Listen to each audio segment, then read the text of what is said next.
Welcome to Learning Unlocked. I am your host, Brit Bingold. As an instructional specialist in Gilbert, Arizona, I am a total nerd when it comes to classroom strategies and educational pedagogy. Educators are the key holders to unlocking learning for students. Today, as always, my goal is to provide you with resources and tools, the keys, to enable and accelerate learning for all students. Thanks for joining me today. Let's get started.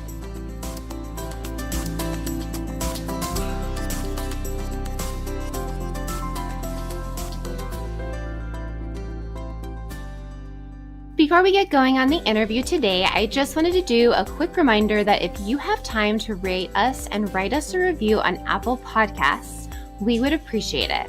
The more reviews and ratings we get, the more educators will see our podcast. So if you like what you're hearing and you think others would too, please head over and provide us a review. Thanks.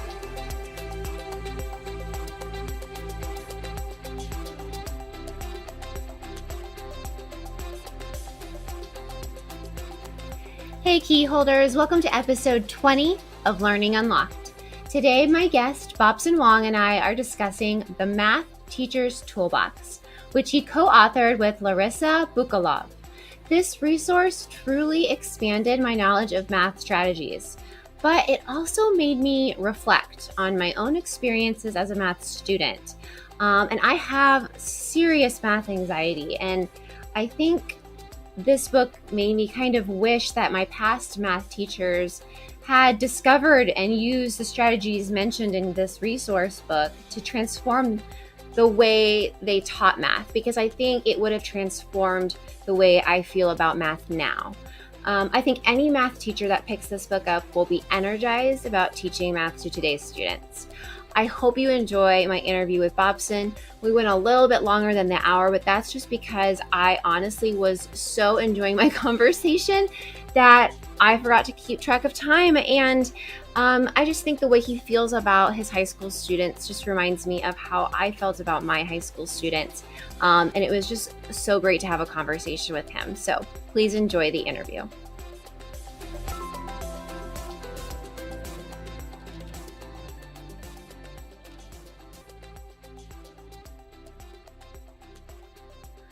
Hi, Bobson. How are you doing today? Great. How are you?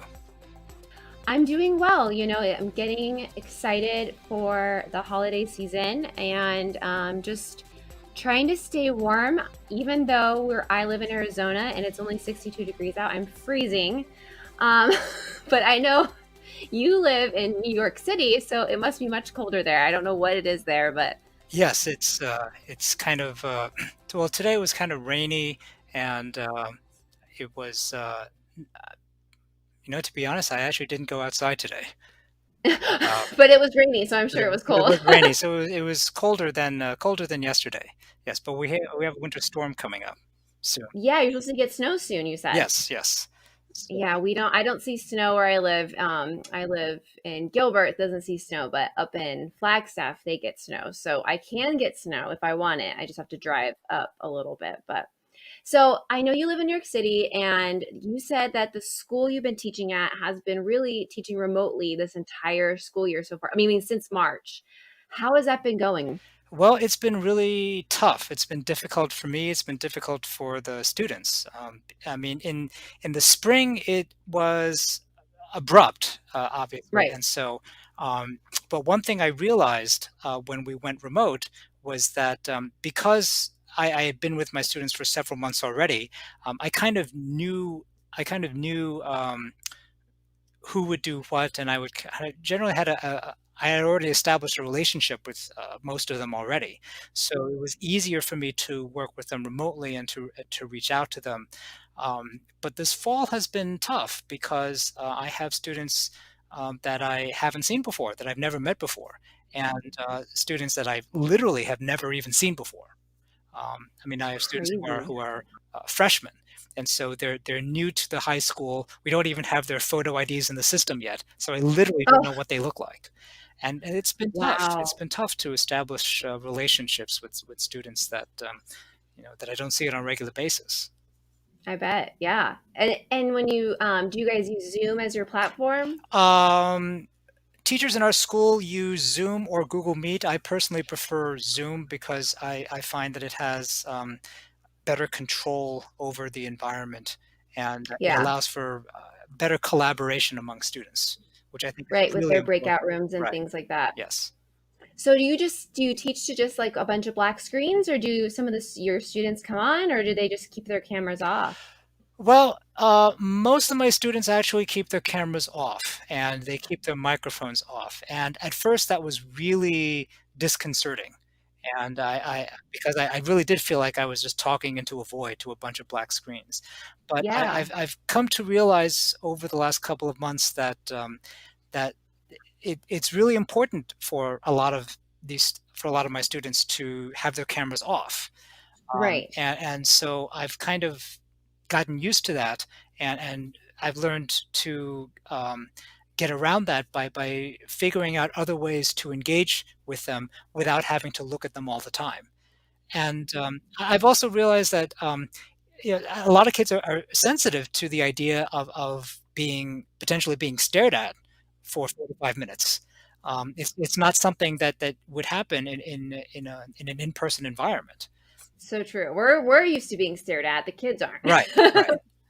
Yeah, for sure. Okay, well, let's get into that a little bit later for Sure. sure in the podcast. But if you could just give our listeners a short bio of yourself so they can kind of know who you are, how long you've been teaching, what you teach, and all those types of things. Sure. Well, I've been teaching math, high school math in New York City for the last 15 years. Um, I teach in a public high school, in a large public high school with over 3,000 students in the building, about 3,000 students in the building. That's big. I'm a three-time recipient of the Math for America Master Teacher Fellowship in New York Oh, City. Um, awesome. I am the author of the Math Teacher's Toolbox, which is the reason why we're having this podcast. Yeah, Actually, I'm also writing another book on. It's an algebra review book, which will be coming out by published by Wiley sometime in the pro- probably the next 2 years or so. Um, and I love to write about math. I love to think about math, um, and I love to share my ideas about what I've learned and what I've struggled with in teaching hmm math. that's awesome. I love that, and I love that you're having a new book out even for algebra. You said you are trying to incorporate some strategies into that algebra book, right? A review Yes, book for algebra yes, from the Math Teacher's Toolbox yes, too. So that's perfect.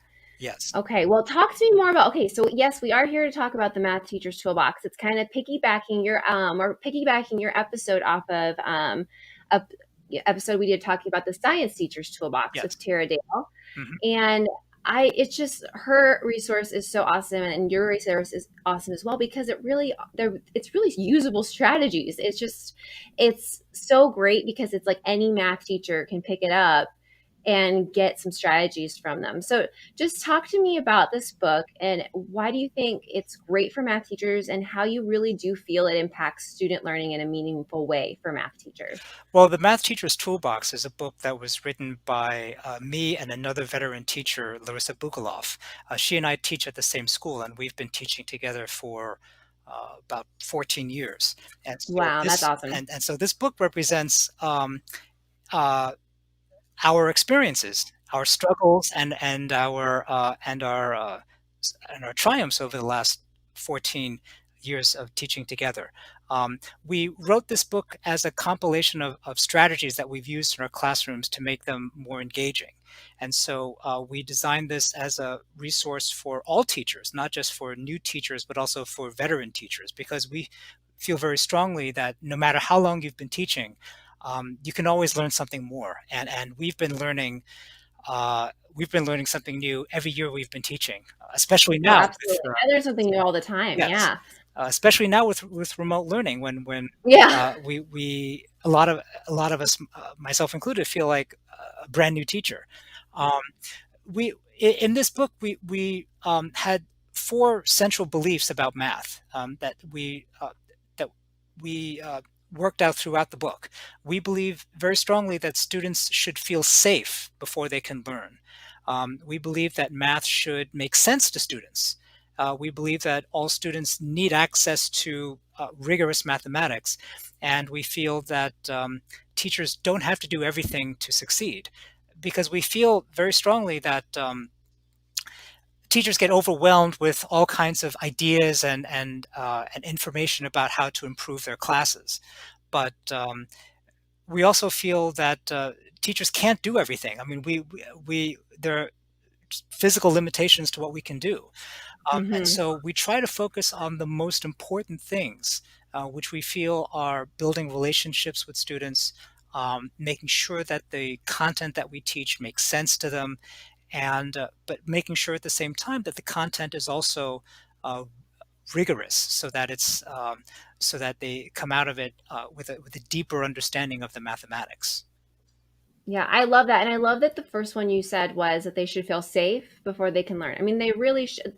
If they don't feel safe, if they don't feel like they can trust you, if they don't feel like you're actually a credible person, not just even a teacher, but a credible person, they just shut off, they shut down. And I really do like that you said you guys have that kind of as your first belief is if you want them to learn, they've got to feel safe with you. And then I love that it should make sense. I mean, we know good teachers clarify how students can improve and how students should, can learn, and that they shouldn't say like, oh, I'm bad at this, or oh, I can't do this, that they really, it should make sense to them. It should be clear.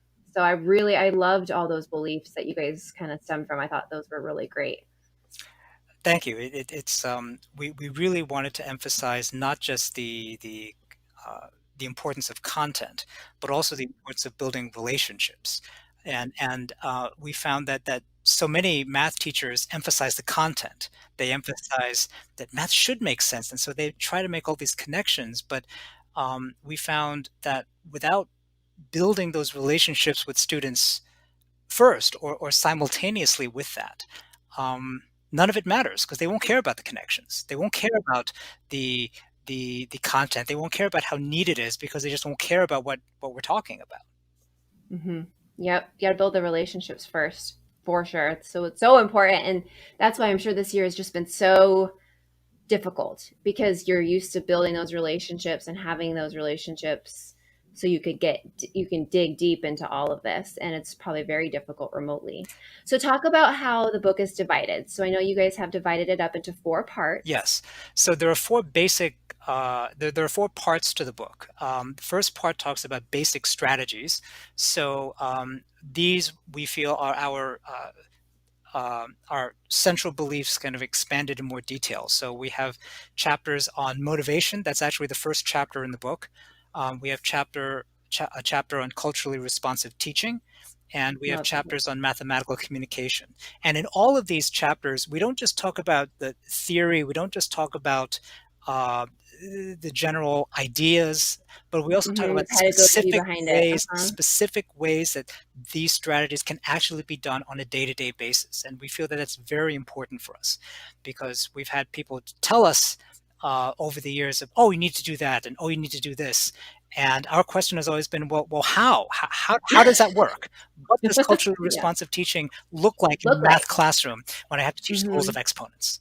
The second part is about planning. So we have chapters on planning units, lessons, homework, assessments, and grading. The third Okay. part is on building relationships with students, with other teachers, and with parents. And the fourth part consists of a variety of other strategies for enhancing lessons, such as differentiation, cooperative learning, formative assessment, project-based learning, and technology, and ending the school year. It's So we awesome. try to It cover really is a everything. great resource. I mean, you really did cover. I don't even know what else I could put in there. You guys covered so much, and you're right. It's when we teach PD classes, we always try to give the teachers, here's what you can do tomorrow. With this strategy, it's great to learn the research and the pedagogy and everything that goes behind it. But that's kind of my job is to just figure all that stuff out. And create it into a useful tool for that teacher to take and use, and so that's what I love about your guys' book, is that it's here, it is, this is how you can do this in real life, like real world teaching. And you said that this is also still relevant during the pandemic, like we can still do this online because you've been doing it since March. Exactly, and something that we feel very strongly about is that in order to make remote learning or hybrid learning or any kind of learning happen during the pandemic, it's important to think about the basic assumptions and the basic strategies of teaching. It's not about the nuts and bolts of how do you do that in Zoom, or how do you do that in Google Meet, or what buttons do you click, or what app should I use. It's more about what are the basic principles. And Mm-hmm. so we feel very strongly that the you, going back to the basic ideas of building relationships with students and making content relevant, and making content rigorous, is something that should be done even in remote learning, and can be done with remote learning. But it's something that you would be doing even if you were in person. Right, exactly. You just have to figure out a different, it's just different, right? Like you said, everyone feels a little bit first year teacher, like Bambi kind of, well, just starting to learn how to walk again almost. But if we go back to some of those basic principles of effective in-person learning and teaching, they can transfer over. We just have to kind of think a little bit outside the box for sure. In the book, you discuss, I mean, hundreds, and I'm not even joking, it's hundreds of practical ideas to support students. But one idea you address specifically is homework. And this is something that is a passion of mine, I think, as a parent and as a teacher. But I have seen homework become, where it's just crying at the dinner table. I can't get through this. I don't understand it. I'm stupid. I'm bad at math, or I'm bad at English, or I'm bad at science. And it's been hard as a parent to see that, but it's also been hard as a researcher to know that in the elementary grades, especially where my kids are at, homework really isn't super effective. It doesn't hurt them, but it's not a huge impact. Now, at the high school level where you're at, obviously it's a higher impact for homework. But what math strategies do you guys use for homework? Because we want it to obviously enrich the student's experience and have things stick more. But I've just seen, like, there's just such a range for people, and people are very passionate one way or the other about this topic. So I just wanted you to kind of talk about how you guys view it in the book. So we feel that homework is important for a math class because it allows students to get practice. It allows students to um, reflect on and assess their own work, but in a way that is not summative. It's not. I mean, we do grade it, but it doesn't affect the grade in a significant way. It's not like a test. It's not public in the sense that it's not as if students have to go up in front of the class and explain something. Okay. But it's a way for students to reflect. What we like about homework the most is that it's a way for students to reflect privately on the content and just see what they know and what they don't know. So we find that when it's done right, it can reinforce student understanding. Um, but in order to do that, we have a couple of ground rules. So we try to keep homework short, try to keep it between 15 to 20 minutes for each class, because in high school, especially, students have, well, at any level, but particularly in high Yeah. school, they have other subjects that often have a lot of work, and so we find that even limiting homework to between 4 to 8 problems a night can be enough. Now, these 4 to 8 problems um, should not be the same type of problem done 8 times. It can cover a variety of topics. For example, in a 6 question homework, I might have maybe 2 or 3 questions that deal with the most recent lesson. Maybe Hmm. two questions on today's lesson, one question on yesterday's lesson, and then a few questions from previous lessons, so that students can see connections from previous topics, they can recall previous topics, and they can also be able to answer some questions correctly if they didn't understand the most recent lessons. Right. And I love that. I mean, that space practice we know from research is huge for their learning and growth and understanding. And I like that you talked about reflection. So, through my research on homework, because I do teach a homework course, there, the three types of homework that I found in research that are the most successful are retrieval based homework, reflection based homework, and play based homework. And it sounds like you guys are really hitting that retrieval based. Can you retrieve from previous lessons and obviously the lesson you just did? And then the reflection, having them reflect and assess their own work. So that's awesome. And I also love that there's no need to do 20 problems that are the same over and over again. And that's kind of how math homework was for me when I was in high school. It was like, here's our lesson. And then now go do these 21 problems. And then you just kind of basically just applied the formula to the 21 problems, and that was it for the day. Well, one thing I want to make clear is that I'm not opposed to practice. In fact, I feel very strongly that students need to practice math in order to become successful. But Absolutely. Practice is key right, too. but what I what Hmm. but what I think but so it's not that I don't want students to do 20 problems. It's just that I don't want them to do 20 problems on the same topic on one day. So Okay. I'm all in favor of having students do 20 problems of practice on one particular topic, but I think that it's more useful to spread that out over 10 days, Several days. and rather than have them do it all in one day. Because if they do it all in one day and they get it, do you then say, okay, they got it, and then you just move on to the next day? So you give 20 questions on the next topic. So then if you keep on doing that, then they never practice what they've done in the past, and so they forget it. They do. That's what I did. I mean, that's my math experience was I did, 20 problems every night almost. Or like odds one night, evens the Right. next night, odds, you know what I mean? But and it's not even so much the number. I mean, 20 problems I think is a bit much, but it's not even so much the number of problems that's the issue. That's the issue. It is um, the number of topics covered. Because I after like about that. the fourth or fifth problem, the kids will either get it or they won't. And Right. if they get it, they'll wonder, well, why am I doing another 15? And if they don't get it, they'll wonder, well, why am I doing another 15? Exactly. I don't want to do another 15. I'm not getting Right. it. So, Right. so unless you're providing some kind of guidance to help them Hmm. get that, and there are tools out there. There's a website called Delta Math that I use a lot that allows students to practice the same topic over and over with different questions. But Mm, that website gives you the answers and gives you videos as to how to do the question, so that if a student doesn't get the question correct, they can student can look at the video, can look at the answer, and perhaps learn something so that the student can do another question on that topic correct.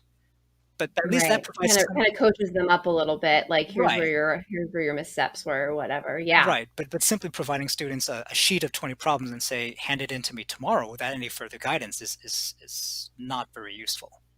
No, and to you or the student, really, even as you trying to formatively assess them, or even I think that's where we get the tears or I don't want to do this. Is it's that homework sheet of repetitive problems, Right. instead of this kind of space practiced, um, you know, give students the time to absorb the information, like you said. And again, if they don't know if they know it, they know it, and if they don't, they don't, and they don't need to do, either way, they don't need to do it that many times. So, talk to me about homework as discovery because I like that idea. So sometimes I do homework as a way to find a pattern or discover something that you may not have time to do in class. So, Hmm. I've used discovery activities online where students are able to go online and then click through something and discover a pattern. Of course, the issue with that is that not everyone has internet reliable internet access at home. Other times I've done something that's just on paper, where here are some uh, here are some numbers, here are some equations, here are some things to work with. Just do this on paper and come back, and we'll talk about it in class. So it doesn't even have to be that that students derive the entire theorem at home by themselves. Right. It Yeah. could be just as simple as do the work at home, because it's something that we've talked about before, and then in class we'll come together and we'll talk about what this means or what patterns you see, and so that it provides a break from the practice, and it also is a nice way to kind of save time in class, especially if I'm starting up a new topic. Um, and it's just a way for students to do something different on homework. Yeah, it gives them a break from practice, like you said. And it kind of reminds me of that flipped classroom model where you're kind of like, instead of you giving them all the information, right? They're kind of doing some discovery prior to you then coming in and having a discussion. Yes. Yeah, awesome. Okay, and then homework is transfer. So another thing that I've done is have students respond to a prompt or some other type of question. Um, uh, and this is also good for introducing another topic. So for example, if I'm talking about symmetry, um, I mean, one way to do it is to start off the lesson by saying, "What is symmetry?" or "What do you know about symmetry?" But Hmm. another possibility is to have students um, look around at home and look and find examples of symmetry in their own home. Oh, I love that. So Yeah. it could be something outside. It could be just something on their bookshelf. It could be just a pretty plate that they have in Okay, their now I'm kitchen. looking in my room. And There's like my windows are symmetrical. Yeah, right. okay. And Right. so and then they can come in and come in with a description, come in with a picture, come in with a drawing, just come in with something. And again, it's not 10 questions of 10 equations to solve, but it just gets them thinking about it, and it provides a little preview, and it allows students to come up with answers that they wouldn't be able to do if you asked them on the spot at the beginning of class. Right. Yeah, and it also is relevant. They can see some relevance into, oh, symmetry. Okay. I have discovered this on my own. And now I can transfer that knowledge into my life, and now I can bring it into the classroom. Sure.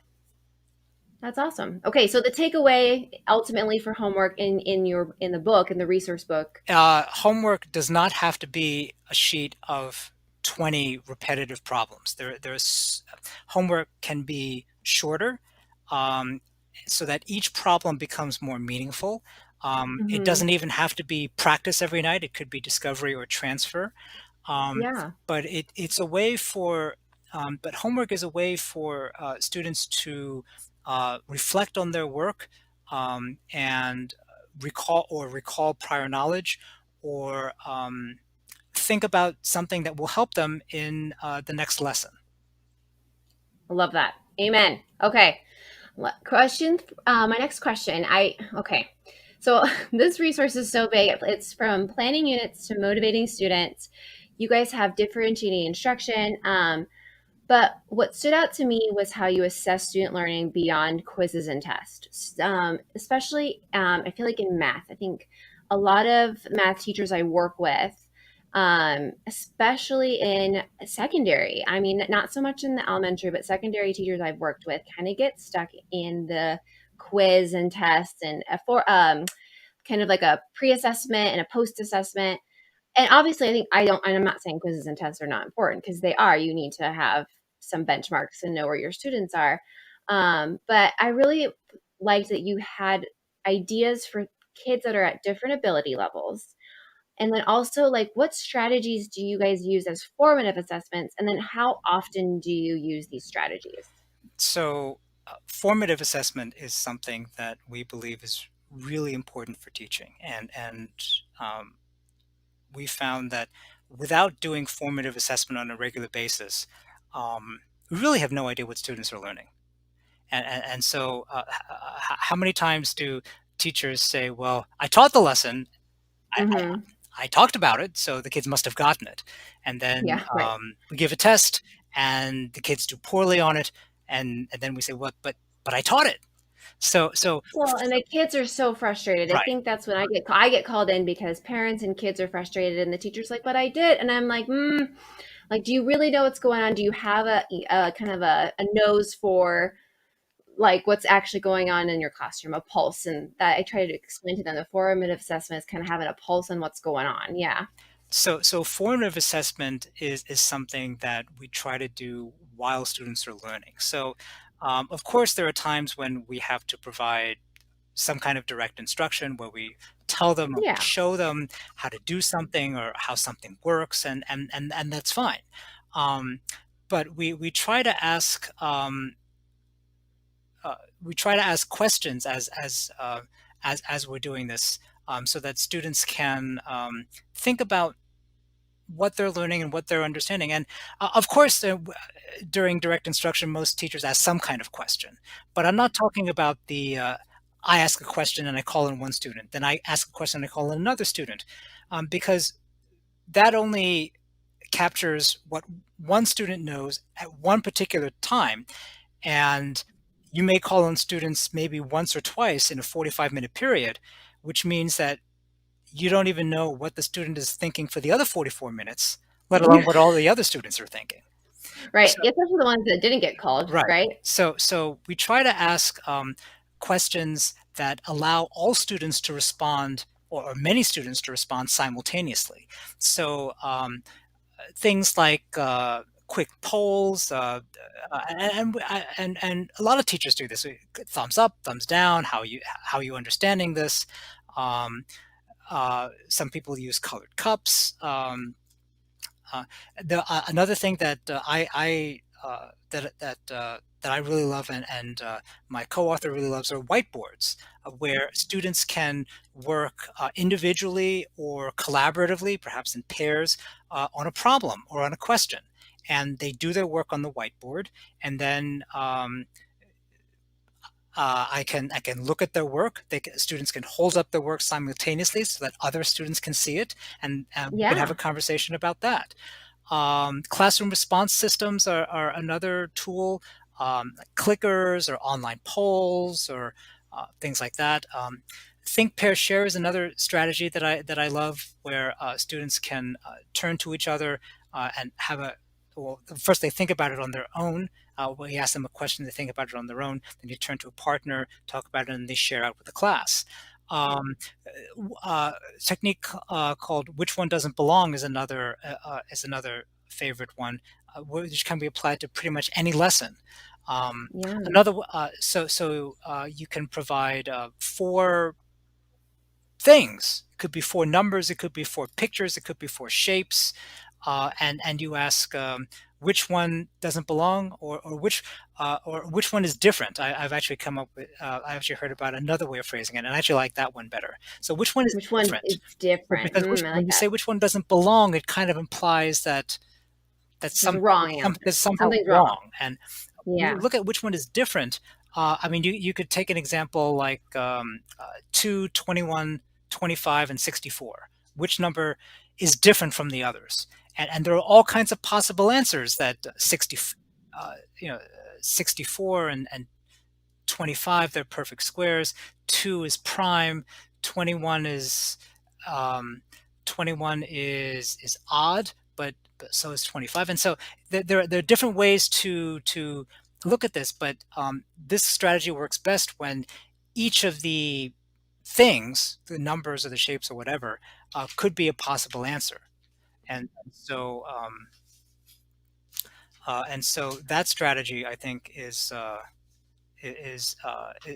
particularly helpful, because it allows students um, to uh, to talk and to think and to reflect on the math, and not just to uh, answer a factual question. And would you do any of these kind of like as a pause in your lesson? Like as you're maybe teaching something, have them stop kind of at like a chunking, like a specific spot, and then, do one of these activities like a whiteboard or a specific metacognitive question, or a quick poll, and then kind of figure out where everybody's at, and then move along? Or how would you kind of fit these formative assessments in during a lesson? Well, a lot of times, what I do is I present some new content, however I'm presenting it, and then I allow students time to reflect on it using one or more of these strategies. Okay. So it can be as simple as here's the definition, here's the theorem, here's a model example. Now why don't you try this on your whiteboards? Or it could be something like, well, here's a new concept that we're talking about. Um, what do you think symmetry means? Or what are some examples of symmetry that we've talked about before? And then, so it's not necessarily a I do and then you do. It could be reflect on this. But the advantage of something like whiteboards is that you can look at student work simultaneously, and so you can really see their thinking as it's happening. And I should also add that all of these strategies can be done online. Right. Because you could do polling. So I'm thinking poll everywhere, but does that work for math well, or what's the online polling? Is there something specific you use? So polling can, I mean, there are things like, Like, I guess Zoom probably has a polling well, feature. Zoom does have a polling feature. It's kind of primitive because Okay. currently it only has text-based questions and responses. So Okay. so Didn't know. I use Yeah, that's what I'm wondering. I'm wondering what the good math one is, because the English teacher in me is like, well, I would just use. right. But even if I'm limited only to text, I can in a Zoom poll I can ask a question like, how much of the lesson do you understand so far? Hmm. Or I even ask questions like, how are you doing today? Right. Even that just gives me a sense of the of students' mood, and that helps me adjust the lesson.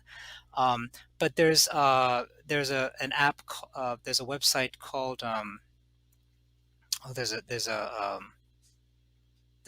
it escapes me right now. It's okay. Well, if you can think about it, it's going to come up. See, it's going to come up in your head and you're going to immediately shout it out later. If you think of it, we'll put it in the show notes. But I was just, I know a lot of math teachers are going to wonder what a good online polling would be for math. So if you don't think of it now, no big deal. I think that's a really good idea. And whiteboarding, do you have something specific? I immediately thought of Jamboard because it's free. Right. I haven't used Jamboard very much, Okay. but I know that there are whiteboard apps.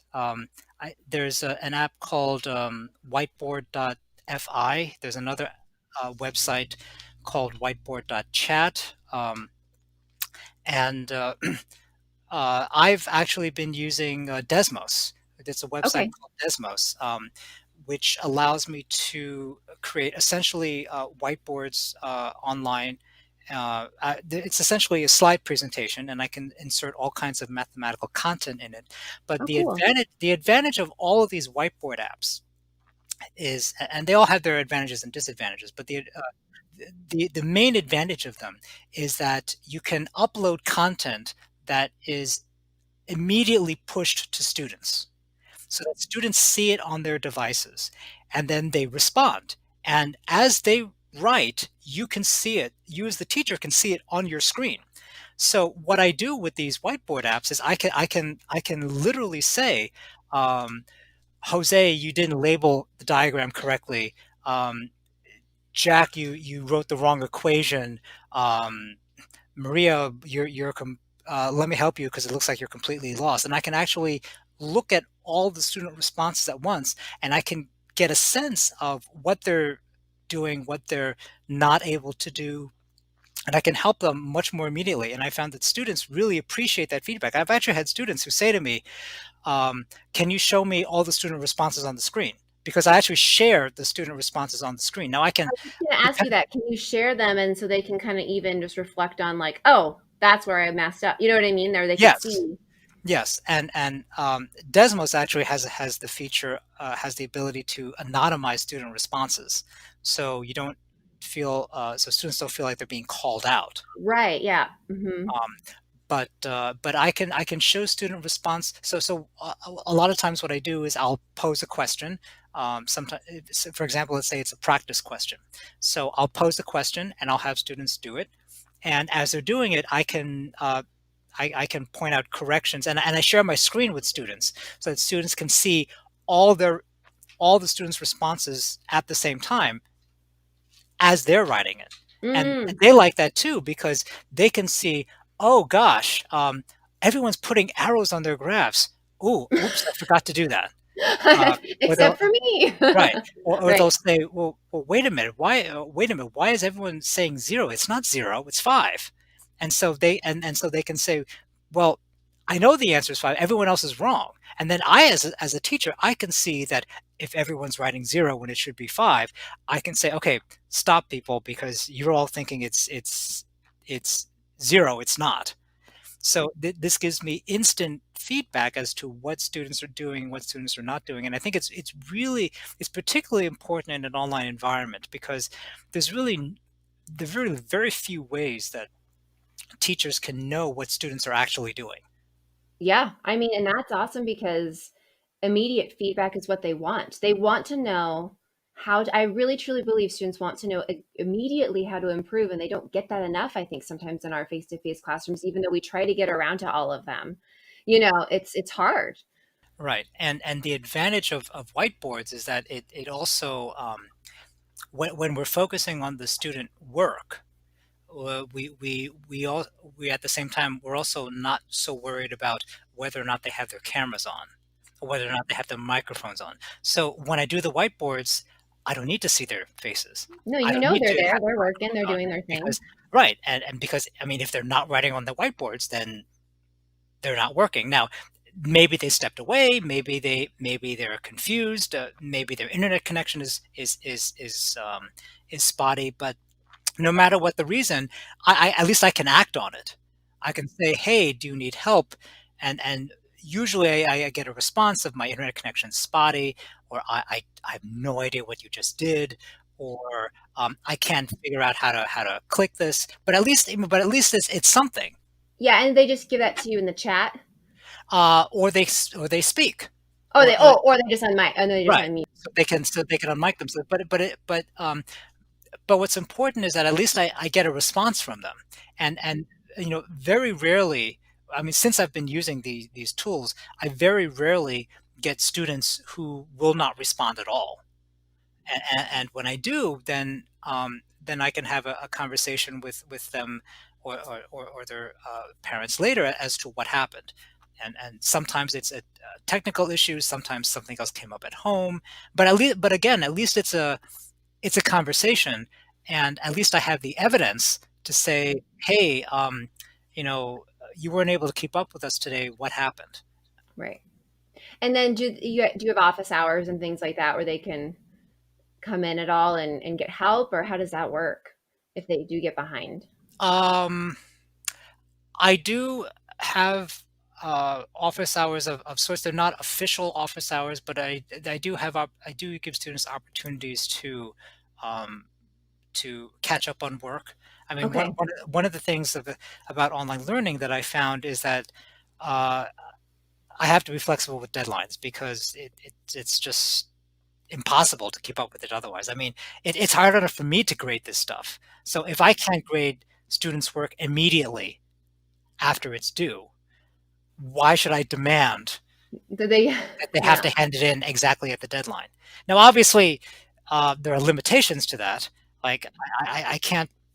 It's very difficult for me to accept a flood of student work 4 weeks after the deadline because it's just very difficult for me to manage. But I found that and this is something we've talked about in the book that flexibility and building relationships is important in these situations because if students are consistently missing deadlines, um, there's something else going on, and trying to crack down is usually not going to help. Right. Yep. There's something else going on besides the math work, Right. right? Another strategy you have is notice and wonder. Yes. So notice and wonder is something where students can look at a prompt, like a picture or a word problem, and they can just ask questions about what they see and what they wonder about. So it could be a pattern, it could be a graph, it could be a picture, it could be just a sequence of numbers, and they could if you ask students just the simple open-ended question of what do you notice and what do you wonder, it allows students to um, think about the math, um, and it allows students to be a little more creative and not have to worry about what number is he thinking of. Right. Being wrong. Those Like kinds it's of just questions, kind right? of, Wrong of just like, oh, I noticed that they're all odd except for that one. yeah. So what's that about? Yeah. And I mean, and the advantage of these strategies is that they can be applied to almost any lesson. And they're great formative assessments for the teacher and for the student. I mean, Yes, the student, like you said, can see everybody's whiteboards or can have a discussion about which one doesn't is different or whatever, and they're kind of reflecting and they're able to kind of formatively assess themselves, and you're getting information as well as the teacher of when to kind of move on and when to hold back a little bit and do some reteach or something. right. Okay, so summative assessment, what is obviously done after the learning, and you guys really have a focus on project-based learning. So could you talk to me a little bit more about that? Right. So project-based learning can be really intimidating, especially in a math class, because I think there's a lot of resistance among teachers, and I've been and I've been kind of reluctant to do a lot of project-based learning in my classes, to be honest. But I do find project-based learning to be useful, and so what's important for me is that we define project-based learning kind of broadly to be any kind of uh, s- any kind of work where students are answering open-ended questions, Okay. often real-world questions. So Hmm. when we talk about project-based learning, we often think about these massive projects where students are working on it for weeks at a time, and they hand in this massive paper, and then they do Yeah. this big presentation, and it's just incredibly hard to do those kinds of projects in a math class. I mean, particularly when a lot of us have end of year goals or end of year tests Hmm. or just things that we want to get done, and it's very hard to fit projects like that. But I don't do a lot of these massive projects because I just don't have time for it. But that doesn't mean that I don't do any kind of project-based learning. It could be as simple as an open-ended homework where students do a little bit of research. It allows assignments like these allow students to show knowledge that they wouldn't be able to show on a typical test. Okay. Yeah. So it's like mini project-based Right. learnings. I mean, Yeah. it could be something like, instead of practice today, we'll just do kind of a mini project of sorts where students answer some open-ended questions and they reach some kind of conclusion on their own. And it could be individualized for each group. So it doesn't have to be, again, they don't have to be guess what number I'm thinking of. Right. It Right. could be something like you know, uh, draw start with draw a square on a coordinate plane and then do various things to it, and then what do you notice? Okay. Right. I mean, it could be something as simple as, I mean, it could be thought of as like an open-ended homework but done in class, so that's a little has more questions. It could be a little longer. Right. um, and so it's I mean, you could do something like discovering pi, right? By measuring, taking various circles and um, measuring their circumferences and measuring their diameters. And what do you notice about the ratio? Oh my gosh, they seem kind of similar. Oh, that's interesting. That could be one period, that could be 15 minutes, depending on what your students are doing.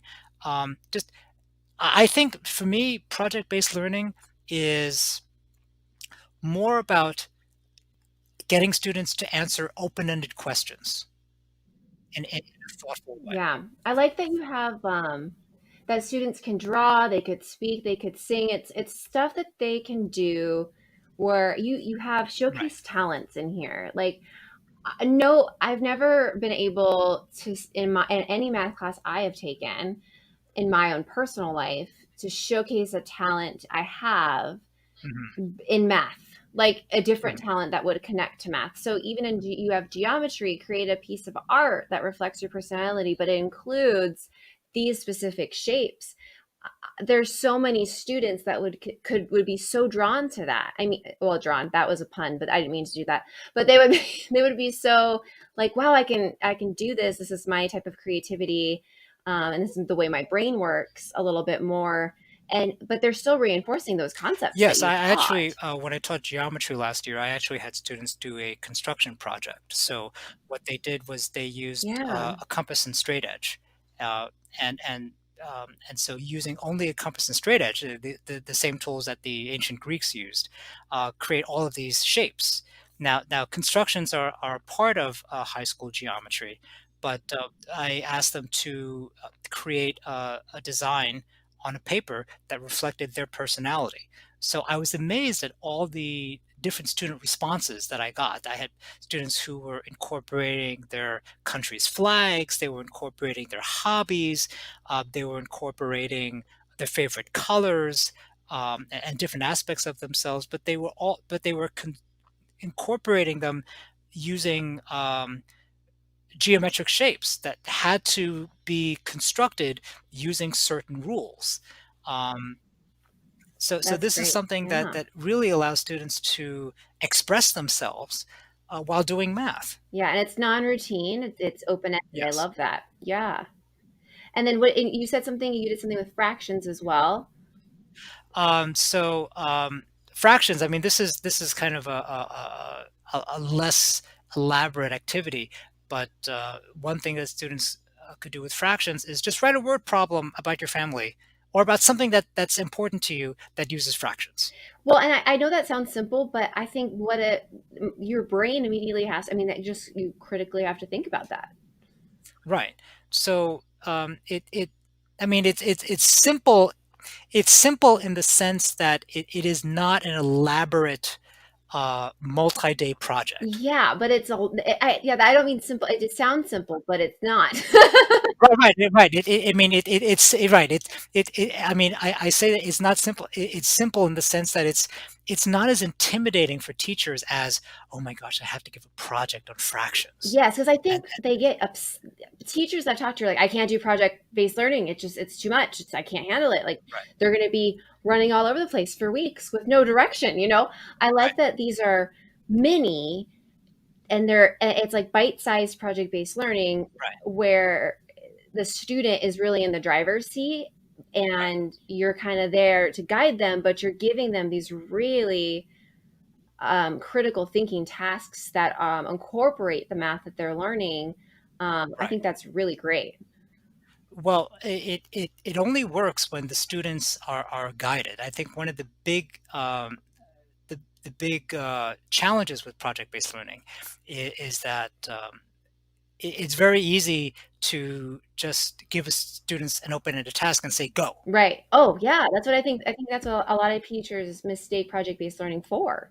Yeah. Right, and usually when we give students an open-ended task without any kind of direction, they have no idea what to do, and understandably so, because the- it because usually that doesn't work. And so that's why I like to think of project-based learning as more like open-ended homework questions Hmm. that can eventually lead to larger questions.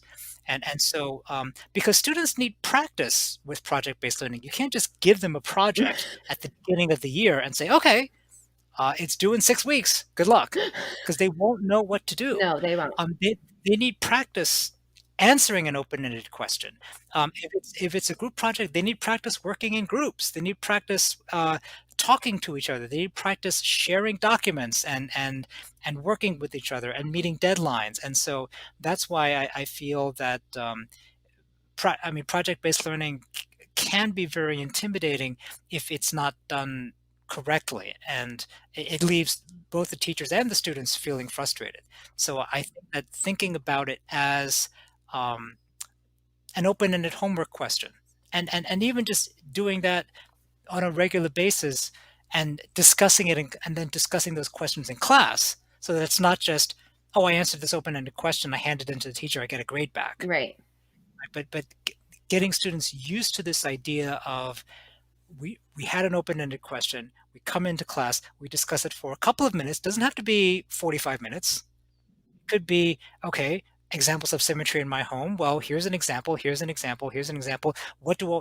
Oh, 4 students had the same kind of thing, but these students did something different. Oh, that's something different. I mean, just a 5-minute conversation can get students to talk more.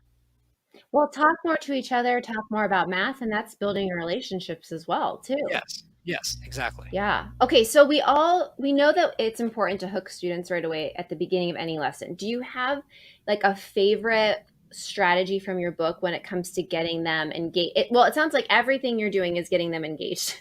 Like if I were Right. in your class, I would be engaged. But is there something like that you think, okay, this really is a motivator for my students? And then once you get them engaged, how do you keep them there? Because I feel like, you know, a lot of teachers I can say do really great hooks and then they lose the class maybe like 15, 20 minutes in. So you got to kind of keep them going. So is there something you can kind of pull from the book that you think, yeah, these are two really great things that all math teachers really should know and use? So the motivational strategies that I like the best are the simplest ones, the ones that can be applied to just about any lesson. I think when we think about motivation, a lot of times we think about that real life connection. That it has to apply to their lives. I, and the reality is, for a lot of what we teach in math, there is no immediate real world connection to their lives, Mm-hmm. and that's okay. And that's okay. Yeah. Because students aren't looking for that real world connection. They want some kind of connection to something that they've learned before. Okay. So so I like to use strategies where students find a pattern, or they recognize that there's a void in their prior knowledge. Um, uh, Perhaps if they're using some kind of manipulative, if possible, just so they can uh, look at a picture, or flip some tiles, Right. Do a or sword something or that just, something. yeah, something that just allows them to look at it differently. And so it doesn't have to be a pop culture reference. It doesn't have to be this is something that you're going to do when you grow up, because they don't know what they're going to do in and so I think, if I can make that real world connection, great. Right. But I think the most important strategy, I feel like the most important strategy for motivation is recognizing what doesn't work, Mm-hmm. and recognizing that there are limitations um, to those amazing lessons that we have in our heads. Because if you're teaching rules of exponents, I mean, it is dry, and that's okay, Yeah. because in fact, some of my best lessons have been lessons where it's completely abstract. It's like algebra one, and and the kids are just multiplying polynomials, and it's really not a real world connection. Right. They're not But like, woo, I'm going to use this tomorrow. right, right, Yeah, but I feel like what students want to learn, they do. students that are sitting in your class want to learn, because if they didn't want to learn, they would not be sitting in your class. They would be somewhere else. They would be in the park. They would be in the mall. They would be somewhere else, but not there. Mm-hmm. And so I feel that when students are sitting in my class, that at some level they want to get something. And if they can get some kind of connection, if they can learn something new, they come back for more because they like that feeling. And so Yeah. trying to use simple techniques of, well, you did this before and it worked, but here's another problem and it doesn't work. Well, what do you do now? And it doesn't have right. And it doesn't have to be, oh my gosh, I'm going to use this tomorrow. It's just, I mean, it's at the end of the day, it's a puzzle. And kids love They puzzles do. if they're presented as just something interesting to do. I've noticed is kids love rigor. They just don't know they do. Right. They want to be Right. challenged, and when they are challenged in an appropriate way where it's just out of their reach and they can get it and they know they can get it in Right. anything, in Right. any content area, they're going to be a little bit more motivated. Right. I'm assuming as a math teacher, you get the why do we need to know this question a lot? Sure. And I get it all the time. And I used to get upset when I got this question, and I realized over time that when students ask, "Why do we need to know this?" or the other question which comes up a lot is this going to be on the test? Mm-hmm.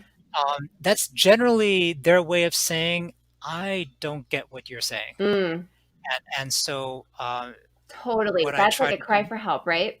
Right, and so what I try to do now is take a step back and think about, what I did in class and try to take a different approach. Maybe it's more practice, maybe it's another explanation, maybe it's a different strategy, maybe it's just a pause and say, "You know what? Let's come back to this later."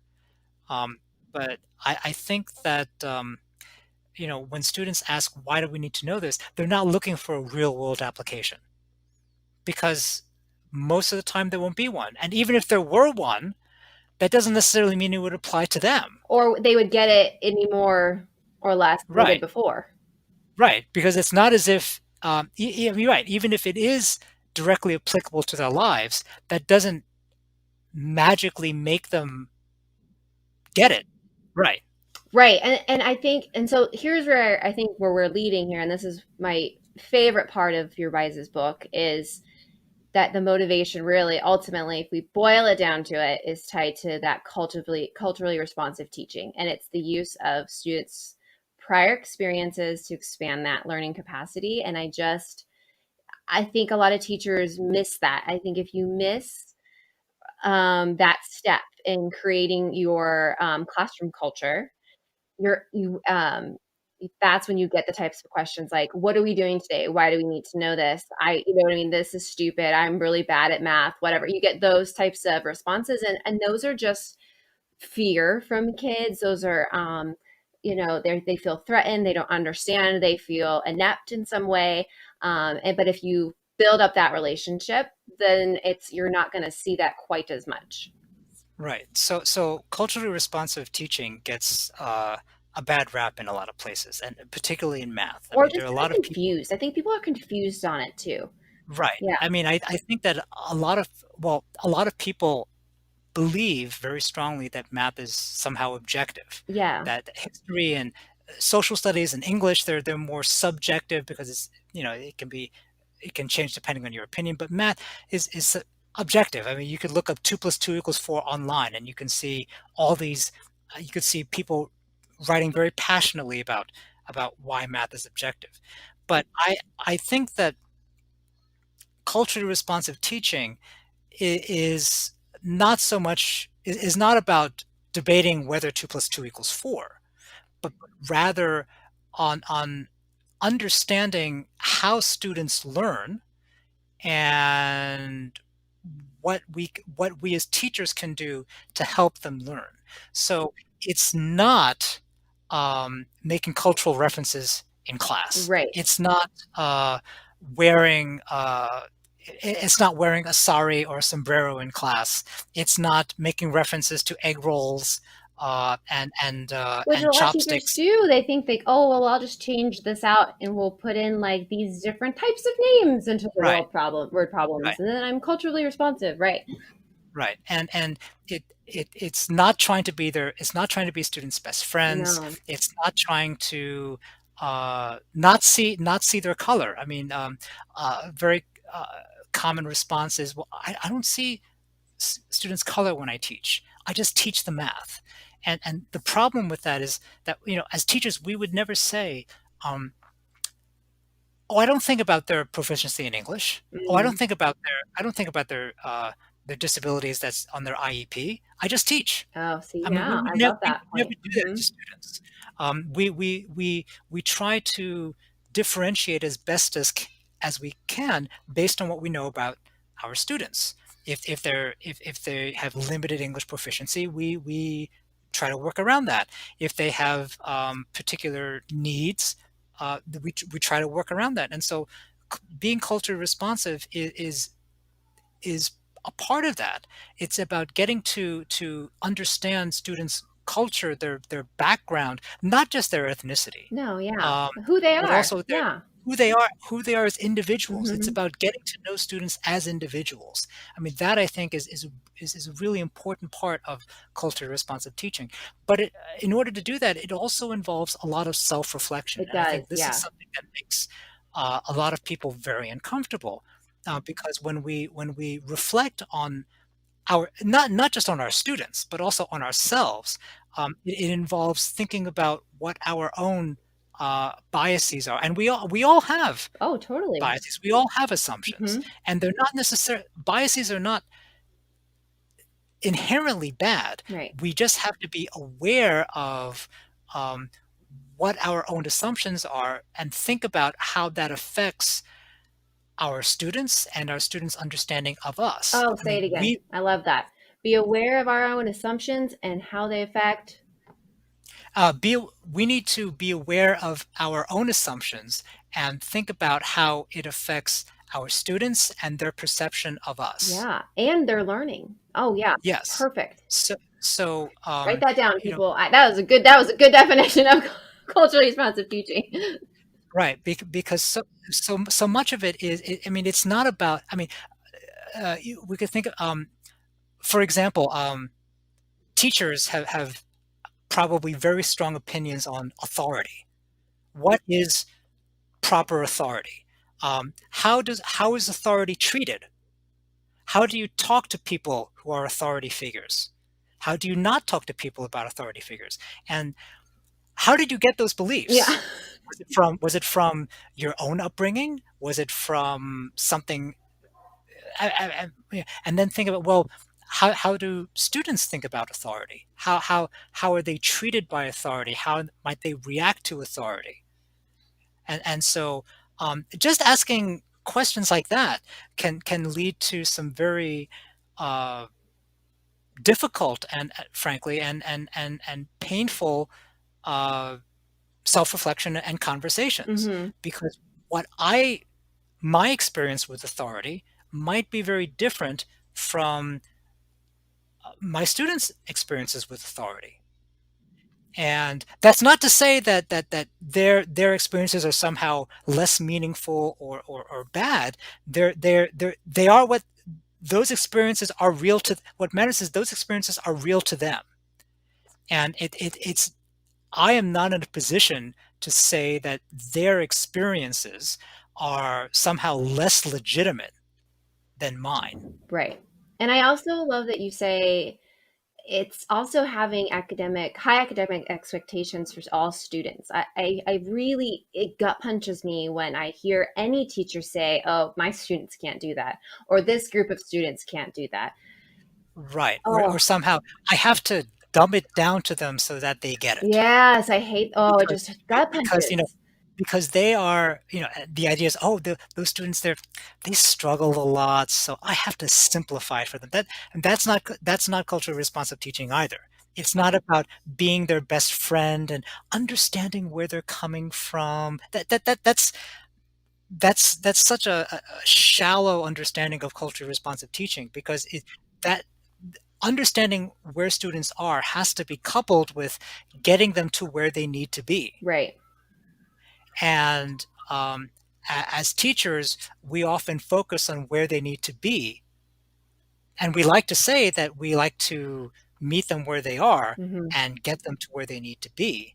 But it's important for us to understand that students' culture, students' background, uh, can be a positive or a negative in their learning. It can help their learning, it can hinder their learning. And it's up to us to understand that and to help them achieve what they're capable of doing. Even And their this is background something as that, a learner. I mean, they yes, could have been told 3 years ago by a teacher that they're a really bad writer. right, And they're, or that they uh, need, in so many words. I'm sure a teacher wouldn't be like, "You're a really bad writer," but like they've gotten the impression somewhere that they just can't write, right? Or they right, can't do math, or they're. So right, we have to also understand there's that's coming into our classroom too. And so we have to be realistic at what we're going to expect of those kids. And tell them they can reach these high expectations, but we're here. This is our job. We're here to help you get there. right. And this is something that is applicable to everyone. I mean, Yes. one of the most important things about culturally responsive teaching is that the strategies that are used in culturally responsive teaching don't just help students of color, they help all students. Um, Gloria Ladson-Billings, who is one of the prominent uh, authors on culturally responsive teaching, said that th- this is this is just good teaching. Yeah. I mean, this is something that you would want to do for all of your students. I mean, you would want to build relationships with them. You would want to get to know them better. You would want to incorporate their experiences into your teaching. You would want to have high expectations for them. Right. You would want to provide realistic paths for them to achieve that. I mean, all of these things is something these are things that we want to do for all of our students. Absolutely. Yeah. Okay, so let's wrap up. This has been such a great conversation. I just keep talking to you, and then I just looked at the time, and I'm like, oh my gosh, we're over an hour. So wrapping up. Okay, we have to just talk about this Sure. because you talk about it in the book. I think you start the book with it, we're ending the podcast with it. But how do you handle math anxiety? Because it's a real thing, and I just want to know, why was that a favorable addition to your book, and why do you think all teachers, all math teachers specifically, need to have some strategies for math anxiety in their toolbox? So math anxiety is real. It's not some imaginary condition that's just in people's heads. It's real feelings of tension and fear. It's real tensions of it's real feelings of fear and tension when students do math. It's not just an emotional response; it's also a physiological response. So it's important because students' mindsets affect their ability to learn. If students are feeling afraid or anxious, their bodies tense up, uh, their brain shuts down into a fight or flight mode, and they just stop listening to whatever the teacher is saying or whatever they're supposed to be working on, and they just focus on their own anxiety. Especially if And they so, see other kids moving forward with ease. right. Yeah. And so, um, we need to be cognizant of that. We need to be aware of that so that students can have the tools to acknowledge it and to deal with it. So, you know, math anxiety is not an incurable disease. This is I a love that. Yeah. condition. It's a condition that can be addressed and treated with the right approach. Well, I think it And can be so, treated with all the strategies we've talked about today, with just right, giving them opportunities to. It's not all about the numbers and the equations and the problems, and it can be math can be looked at in a variety of ways, and which includes those, but in a whole variety of different ways. And you guys give so many practical strategies for how to do that in this book. yes, I mean, in the end, math is a lot more than just numbers and shapes and pictures. So much of it is a feeling. I mean, and when we think about math, a lot of us don't just think about the numbers. We think about the feelings that we associate with math. It's true. So true. Oh my gosh. So it's been so great to talk to you, Bobson. I could talk to you all day about this. And I'm an English teacher. I'm not even a math teacher, but I could talk to you all day about math. If listeners want to learn more from you, where can they find you online? So you do have your next book coming out. So we've got the Math Teacher's Toolbox, which is what we talked about today, but then you also have the algebra book coming out in a couple years. Yes. And then Twitter, where can they find you? People can find me on Twitter at Bobson Wong, BOBSONWONG. Okay. And I also, and I'll put that in the notes. Yes. I also have a website, bobsonwong.com. Oh, awesome. And what's on the website? On the website, I have some just updates on what I'm doing, and just some occasional general thoughts on teaching math. A lot of it is links to articles that I've written about math, or awesome. Yeah, so they can just get some ideas even if they just went to your site too as well. Yes. Okay, that's perfect. Well, thank you so much for coming on today and just talking about math and math anxiety and different strategies that teachers can use to help out their students and kind of expand math into different realms. All right, well, thank you for having me.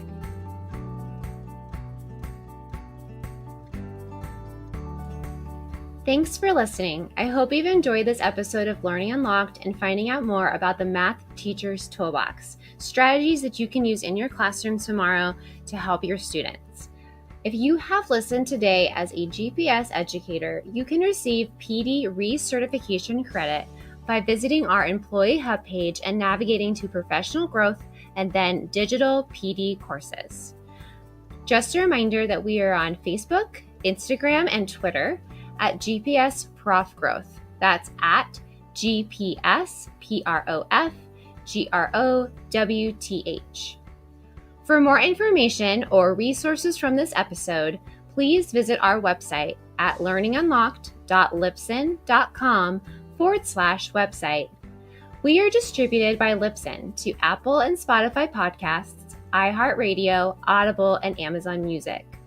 Episodes are also available on our PGD YouTube channel under playlists. Our intro and outro music are licensed from Melody Loops. Thanks again, key holders. Keep unlocking curiosity, creativity, and innovation with your students. Just like Bobson said, sometimes it's not just about the numbers or the content, but it's about how it makes you feel and how it makes the students feel. I loved that. Stay kind and courageous, and I will see you next time.